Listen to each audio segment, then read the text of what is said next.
Yeah. As we look now at what we have, Pennsylvania, is this a call, ladies and gentlemen? We are now projecting that Donald J. Trump will win the state of Pennsylvania. Former President Donald J.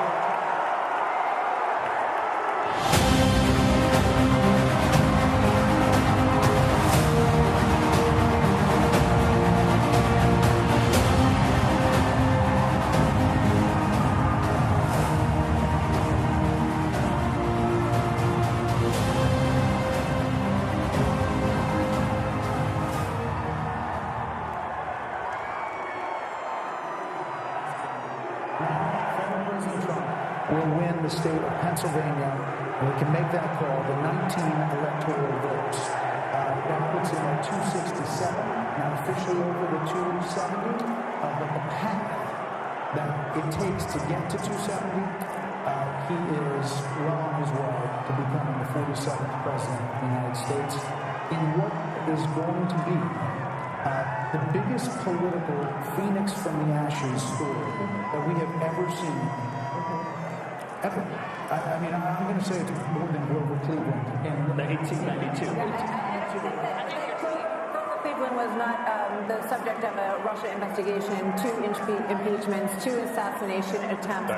They have indictments, 91 indictments, convictions, and there is almost nothing that hasn't been thrown at this former president, and his tenacity in wanting to go back and run again, which he announced immediately after he lost in 2020. This is a huge historic moment in the United States of America as the former President Trump is closing in with just a few electoral votes away now from clinching 270 as Pennsylvania is called for Donald Trump. We're looking live, 1:21 a.m. in the morning at Trump headquarters. The cheers coming up. We're told the former president is there, as well as J.D. Vance, Senator J.D. Vance. They are getting ready to hear from former President Donald Trump. Again, at 267, not there yet, but looking at where that vote is in Wisconsin, where the vote is in Michigan, where the vote is in Nevada and in Arizona. There is no path, Brit Hume, for Vice President Harris, and just 30,000 feet. What this means. Well, I'm old enough to remember when Richard Nixon was declared dead in 1962. Remember the famous speech he said, "We don't have Nixon to kick around anymore." No one could have imagined after that failed race for governor, he could have come back in 1968 and become president. That was a hell of a comeback. This, to my eye, was a man who was facing many more slings and arrows than Nixon had been at that time, hated though he was by the Democrats. This surmounts that. This is an extraordinary comeback. Dan. He campaigned so energetically, ruthlessly, fiercely, and with more joy than Kamala Harris. And it was so clear that Joe Biden was not going to be able to go the distance. If Joe Biden were still on the ticket tonight, who knows what tonight might have even looked like. That he has been able to accomplish this, it is nothing short of astonishing and amazing. And also I think about Susie Wiles, who's his campaign manager, very quiet, does not like the limelight. Chris LaCivita, who works on it. All of those people who worked so hard and stuck by Trump, no matter what was said about him, they were called every name in the book, including Hitler and Nazis. And they came through.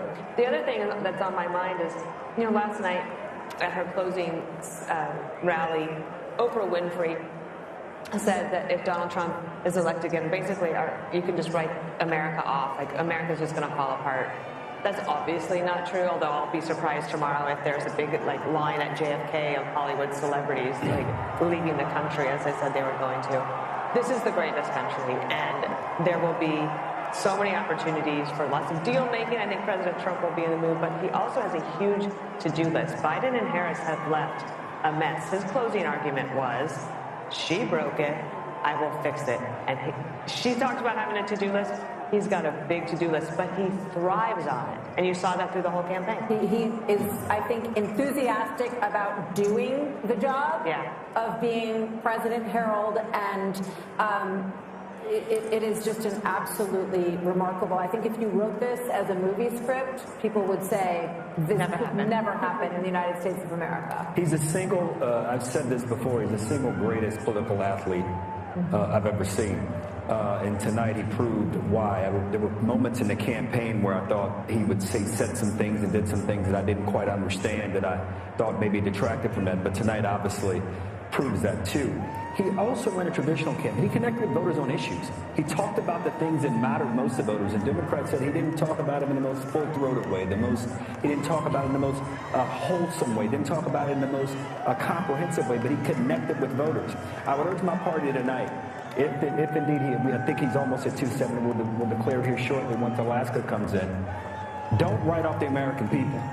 Let us not be critical of people for voting for President Trump. He did something we didn't do in this campaign. We had to reevaluate, reassess. Mr. Wonderful said it a little earlier, that may give us an opportunity as a party to revamp, and perhaps we should think about that. But don't write off the people, the American people, for the decision they made this evening. Charlie Hurt, he will be the 47th president of the United States after everything that we saw in this election. It's hard to understand how some in the mainstream media are going to take this, because it was so over the top one way that they thought it was done. There was a landslide prediction from a lot in the media that she was going to have the landslide. It looks like he's going to have the landslide tonight. Yeah, it's truly remarkable. And, the revolution rolls on. And this is not just, a victory for the White House tonight, but also, this is the end of the old Republican Party, which, of course, Donald Trump took on. That was the first thing that he did. The very first thing that he did in 2015 was take on the old Republican Party. He has completely reshaped the Republican Party. The Republican Party is no longer doesn't stand for a lot of things that it stood for before. He has made it a far more middle class, working class, a far more practical party, I think probably a far more durable party. And he's figured out how to win with that. And you can't help but think that with this victory, in 4 years from now, he's going to have the mantle that he can hand to the next Republican. So I don't know how Republicans ever go back to the old party that they were. But it is truly extraordinary, and it is all by the force of one guy, one man who had the fortitude, the strength, the vision, the refusal to accept anything, all of the experts counting him out, and he just kept on fighting. Charlie, it would have been one thing for him to come back from a single defeat to be elected again. But when you think about it, he came back from a series of them. I mean, his party lost in the midterm in his 2018. They lost in 2018. They lost the presidential election in 2020, and they had a major disappointment in 2022. Which one might have thought after all that the party wouldn't turn to him again, and yet in the face of that, plus all the things that Martha enumerated, the indictments, all the other troubles that he had, for him to come back from that is really quite striking. And think about how toxic he was after, say, January 6th. Yeah. And then you're looking at races now in states where Donald Trump very well may drag Republicans, and he's overperforming in a lot of places fellow Republicans. It really does. I think there are parallels to 1980, Mark Penn. When you look at Jimmy Carter, we had hostages in Iran. We have hostages in Gaza right now. Very high inflation and a malaise in many ways in the country that I think these people who have been called a lot of names have had enough of. What is your impression of what this means tonight? Well, I think this means a lot to a lot of people. I think the working class are looking for a renewal of American jobs. I think people are looking for a border that is sane and an immigration system that works. I think a lot of people over in the Middle East are looking for Iran to pull back in the face of a president whom they fear. And, look, I think it's going to be incumbent on the Democratic Party to understand that the people have spoken, and to dissemble and dismantle this lawfare system that they have built up here, which is going to raise a whole series of questions that are going to have to be answered now. but they cannot say that they are better than Donald Trump and recreate a system that does not recognize that he won and the people have spoken and he is going to be the 47th president. We haven't talked about foreign policy a lot, but imagine the Saudis, making a normalization deal with Israel in the face of a new president here. Imagine I'm going there tomorrow night. Imagine a Ukraine deal that Donald Trump talks about. Kevin O'Leary, what is the market going to do? You're going to love this. What's happened here is the system self-corrected. When you try and break the American model, it fixes itself. And I think people should give credit within the Democratic Party. Donald Trump saved them tonight, too, because they're going to have to take a spatula to these policies and bring it back to the center over the next 4 years and, in a way, reset. And we talked about this earlier, but he saved entrepreneurship. He saved the entire model of the S&P 500 because taxing 20% higher was a really bad idea, and it self-corrected. Capital, and this is why I'm getting on a plane tomorrow night. I intentionally didn't leave till tomorrow night so I could go to Geneva, go to Abu Dhabi, go to Riyadh, and say it's 21% corporate taxes, 100% not going to change. That is very important for people like me that bring capital back to this country. It fixed itself. It fixed itself. And I think that's why America works. It has worked for 200 years. When it gets too crazy, it fixes itself. And whether you love Trump or you hate him, every Democrat owes him a thank you very much, Mr. President. By the way, as the markets, the poly market and all these election markets were moving, Bitcoin went up exponentially. Yes, I'm long Bitcoin. Are you? So you're buying later. Speaking of Bitcoin, I'm also struck by just calling Pennsylvania here, Dana. Trump embraced Elon Musk in an enormous way. A lot of stories were written that said that he was going to blow it in Pennsylvania, that the people who were working on his outreach teams didn't know what they were doing. He's going to and he got a lot of criticism. Remember the $1 million giveaway for registered voters. But for that. Selena Zito, who's somebody that we follow and we've had on the show many times, and she knows that area very well. She said the people of that region love somebody who is a big thinker, who wants to create jobs, who is like looking into the future, and they can get behind that. And they love somebody who can really lead. And leadership takes courage.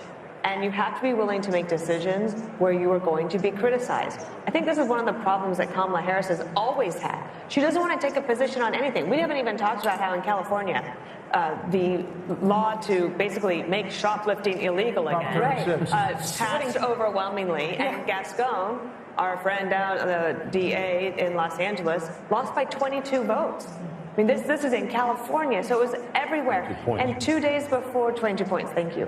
She wouldn't even take a position on that. 75% of the people in California wanted it gone. You can't take a position to be with them. Not only that, you were part of Prop 47, which changed the law the other way when you were in office. So not wanting to take a position and not being willing to be criticized is a problem if you want to be a leader at that level.